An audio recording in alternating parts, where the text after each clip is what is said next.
ଦେଖ ଦେଖ କେରକ ଛତୁ ଫୁଟୁଛି। ଏତିକି ଛତୁ ହେଇଗଲା। କୁକୁଡ଼ା ଚୁଳିଆ ଛତୁ। କୁକୁଡ଼ା ଚୁଳିଆ ଛତୁ।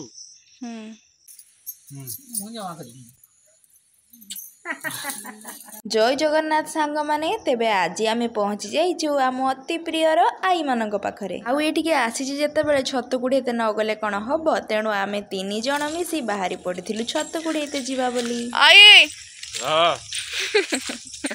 ଆଈ କିଆଡ଼େ ଯାଉଚଲ? ଛତୁ କୁଢ଼େଇତେ। ସେ ଛତୁ ଫୁଟୁଛି ବଣର।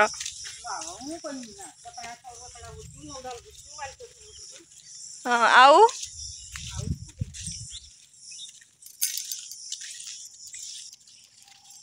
ଆगे ଆगे ଚାଲିଛନ୍ତି ଆମର ଲେଡି ହିଟଲର ମାନେ ଆମ ଆଈ ଆଉ ଦାସ ବାବୁ। ମୁଁ ତ ପଛରେ ରହି ଖାଲି ଭିଡ଼ିଓ କରିବା କଥା ଆଉ।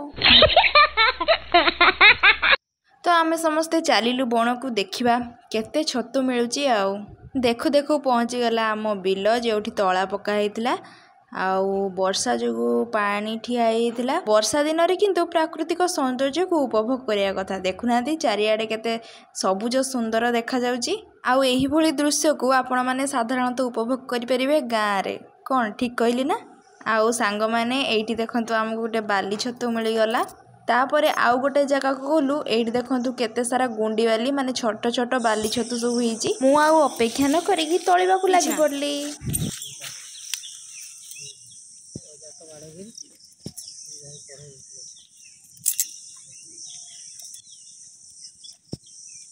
ଆଉ ଆପଣମାନଙ୍କ ଭିତରୁ କିଏ କିଏ ଏଇ ଗୁଣ୍ଡି ବାଲି ଛତୁ ମାନେ ଛୋଟ ଛୋଟ ବାଲି ଛତୁ ଖାଇଛନ୍ତି କମେଣ୍ଟ କରିକି ନିଶ୍ଚୟ ଜଣେଇବେ।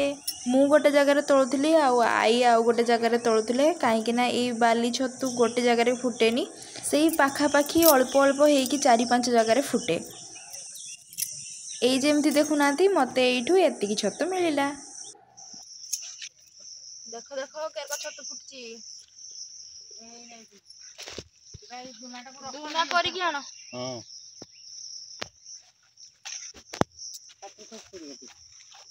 ଦେଖି ଦେଖି ଦେଖି କେତେ ଛତୁ। ଏତିକି ଛତୁ ହେଇଗଲା। ଚାଲ ଏଇଠି ଗୋଟେ ଥିଲା ଦେଖିଥିନି କି ଏଇଠି। ହଁ ଏଇଠିକି ଆସ ଏଇଠି ନାଲିଆ ଛତୁ। କି ଛତୁ ରେ? ଏଟା ଏବାଟେ କୁହନ୍ତି କୁକୁଡ଼ା ଚୁଳିଆ ଛତୁ। କୁକୁଡ଼ା ଚୁଳିଆ ଛତୁ।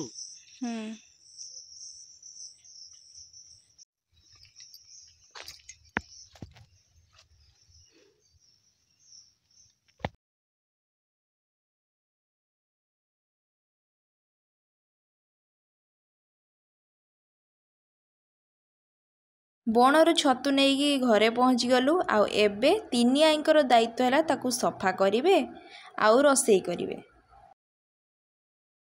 ଦେଖନ୍ତୁ ସାଙ୍ଗମାନେ ଆମେ ଯେଉଁ ବଣକୁ ଯାଇଥିଲୁ ଏତିକି ଛତୁ ଆଜି ନେଇକି ଆସିଛୁ।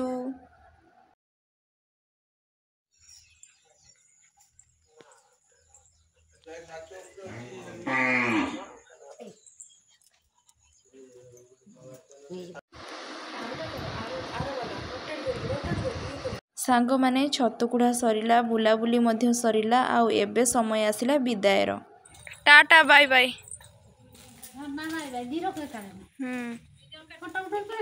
ହଁ କରୁଛୁ ଆଉ କରୁଛୁ ଯେ ଉଠେଇଦେନି ଆଉ ତମକୁ ଗନେ ଦେଖିମି ସେ।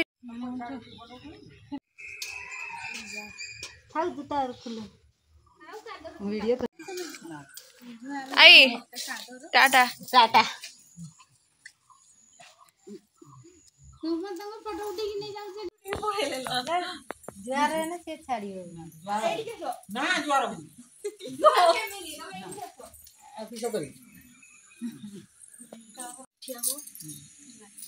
ଟାଟା କର।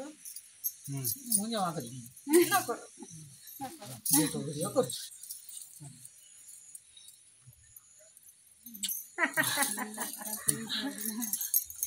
ଆଈମାନଙ୍କ ପାଖରୁ ବିଦାୟ ନେବାର ସମୟ ଯେତେବେଳେ ଆସିଲା ସେତେବେଳେ ତାଙ୍କ ସହିତ ଟିକେ ହସ ମଜା କଲି। କେଜାଣି ଆଉ କେବେ ସେ ସୁଯୋଗ ମିଳିବ। ତେବେ ଆପଣମାନଙ୍କୁ ଯଦି ଭିଡ଼ିଓଟା ଭଲ ଲାଗିଥାଏ କମେଣ୍ଟ କରିକି ନିହାତି ଜଣାଇବେ।